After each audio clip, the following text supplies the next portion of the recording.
La science politique, c'est une science carrefour. En fait, c'est la science qui est probablement le plus au milieu de toutes les sciences sociales, qui nous permet d'aller piger dans les concepts, dans les théories à la fois de la sociologie, de l'anthropologie, voire de la philosophie.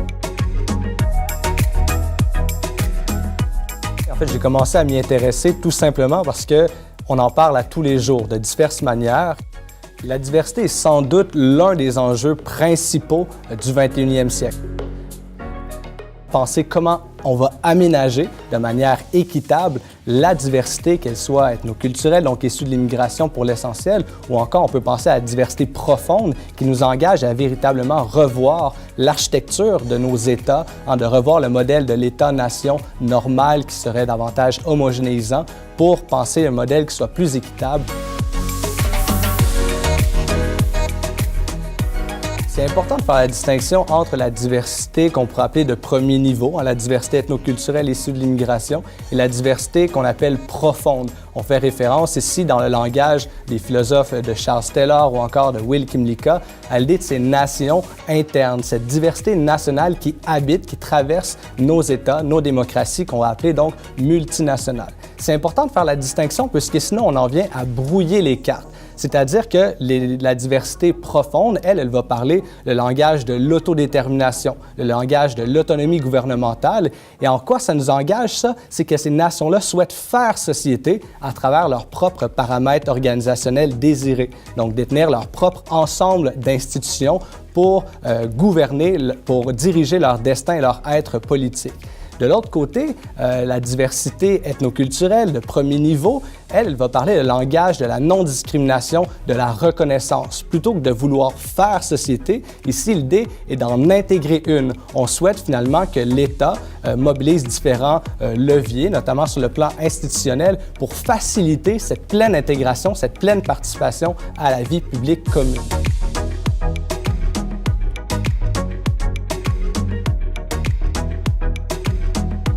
La grande aventure de la Fédération canadienne moderne, elle est issue de cette idée d'accommoder une certaine forme de diversité profonde.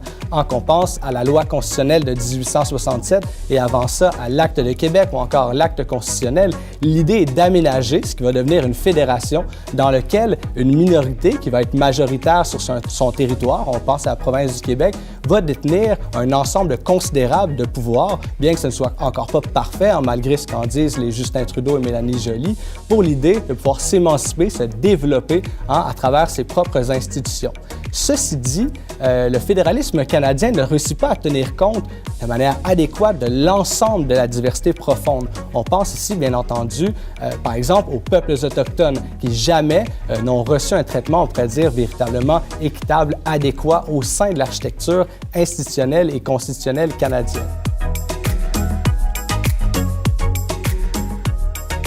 Depuis une trentaine d'années, en fait, on en est venu à développer une nouvelle idée, un nouveau concept pour justement traiter les peuples autochtones de manière plus équitable au sein de la Fédération canadienne. Donc, dans la foulée des travaux de la Commission royale sur les peuples autochtones, on en est venu à élaborer l'idée d'intégrer à la Fédération canadienne un troisième ou un nouvel ordre de gouvernement spécifiquement pour les peuples autochtones. Et donc, l'idée ici, ce serait que les peuples autochtones bénéficient de leur propre ordre de gouvernement, distinct et non subordonné des ordres de gouvernement provinciaux et de l'ordre de gouvernement central, dans lequel ils auraient leur propre ensemble de compétences pour se diriger, pour se développer. C'est certain qu'il y a plusieurs enjeux qui demeurent à ce niveau-là, à savoir comment politiser cet ordre de gouvernement-là. Dans le livre, je fais quelques propositions, mais ce seront aux peuples autochtones d'en débattre véritablement. Par exemple, de revoir l'organisation, la structure de l'Assemblée des Premières Nations, afin d'intégrer cet ordre de gouvernement-là et d'avoir un rapport de force beaucoup plus avantageux.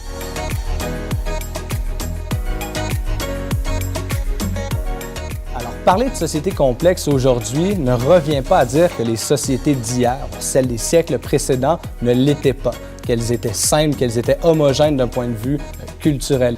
Parler de société complexe aujourd'hui, ça revient surtout à dire que les agents de cette diversité qui traversent nos démocraties libérales exigent d'être reconnus dans leur spécificité. Et donc, c'est véritablement cette politisation de la question de la reconnaissance qui vient faire de nos sociétés de véritables laboratoires complexes pour penser et réimaginer la démocratie libérale.